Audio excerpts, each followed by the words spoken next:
Democratic leader. First, on inflation and the inflation ballroom. Inflation is skyrocketing at the fastest pace in 3 years.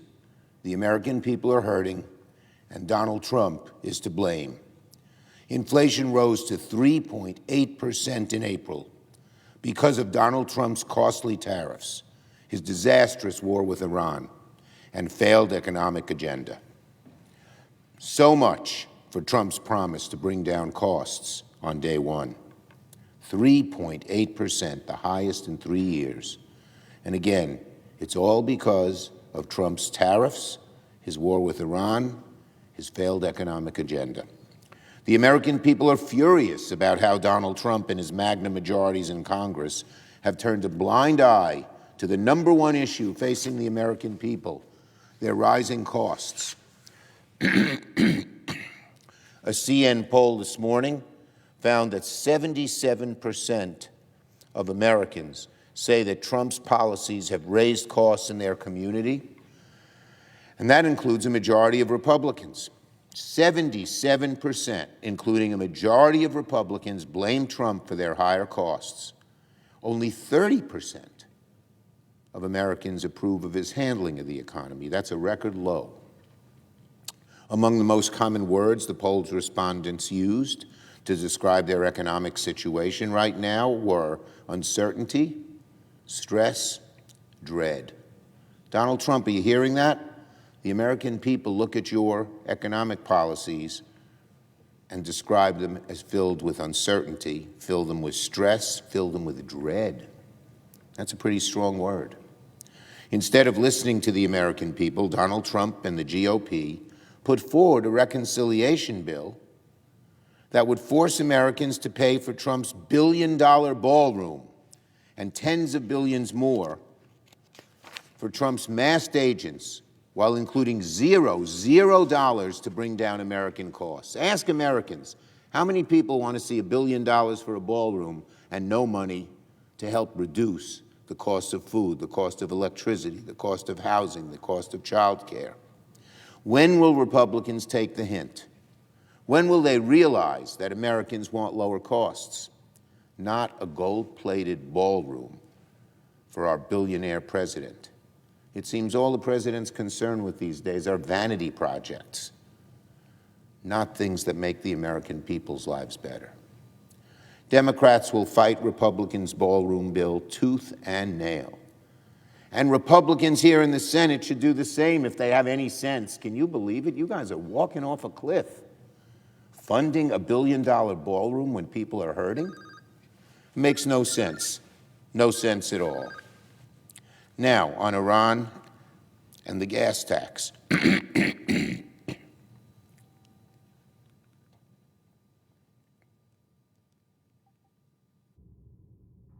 On Iran and the gas tax. Trump recently signaled to American motorists to buckle up, saying that the ceasefire with Iran is, quote, on life support. The American economy is also on life support because of Trump's mishandling of his illegal war. Americans are paying over $4.50 for a gallon of gas because Donald Trump refuses to end this war. $1.50 more than when this war started. Americans need every cent they can get right now. And Senate Democrats will work with whomever it takes to bring down costs. But Republicans need to realize that Donald Trump's proposal to suspend the gas tax is simply not enough. 18 cents of gas relief a gallon, 18 cents of gas tax relief a gallon doesn't even come close to the $1.50 gas price increase from this war. And Republicans need to stop pretending that it does. Offering Americans literal pennies on the dollar to cope with skyrocketing gas prices just won't cut it. 18 cents is not $1.50. If Republicans want to get serious about lowering costs, they'll support Democrats' War Powers resolution, coming up once again this week, to withdraw American troops from hostilities with Iran.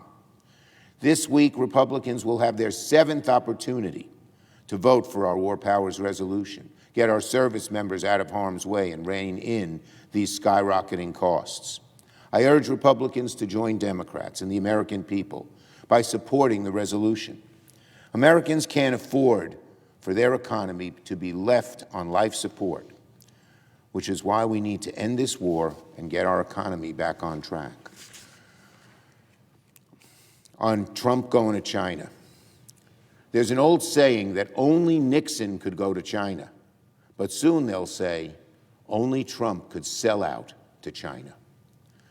Xi Jinping has Donald Trump salivating at the prospect of $1 trillion Chinese investments in America that would threaten America's supply chains, threaten economic independence, threaten national security.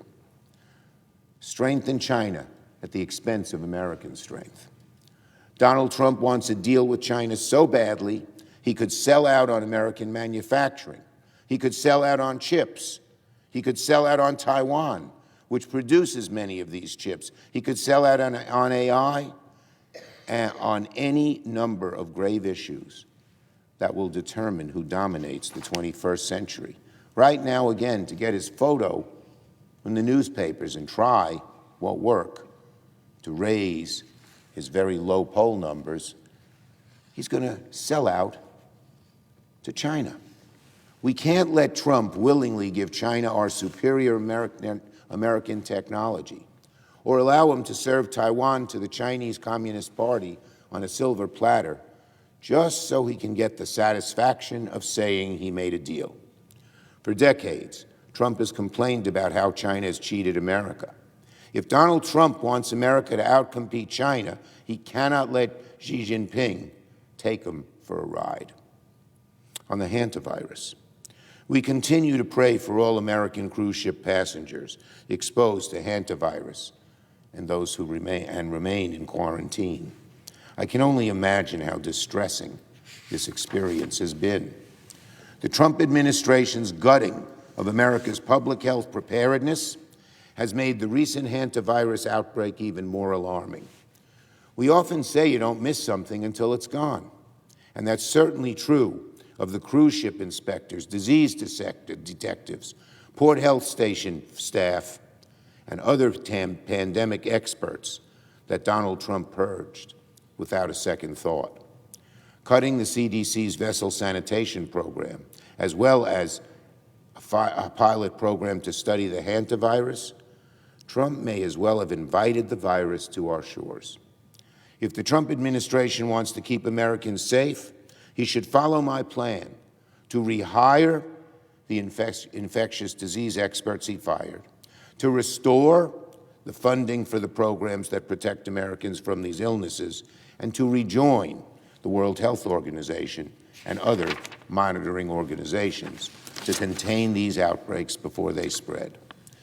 After COVID-19 struck, we knew it was a question of when, not if, the United States would face another pandemic threat.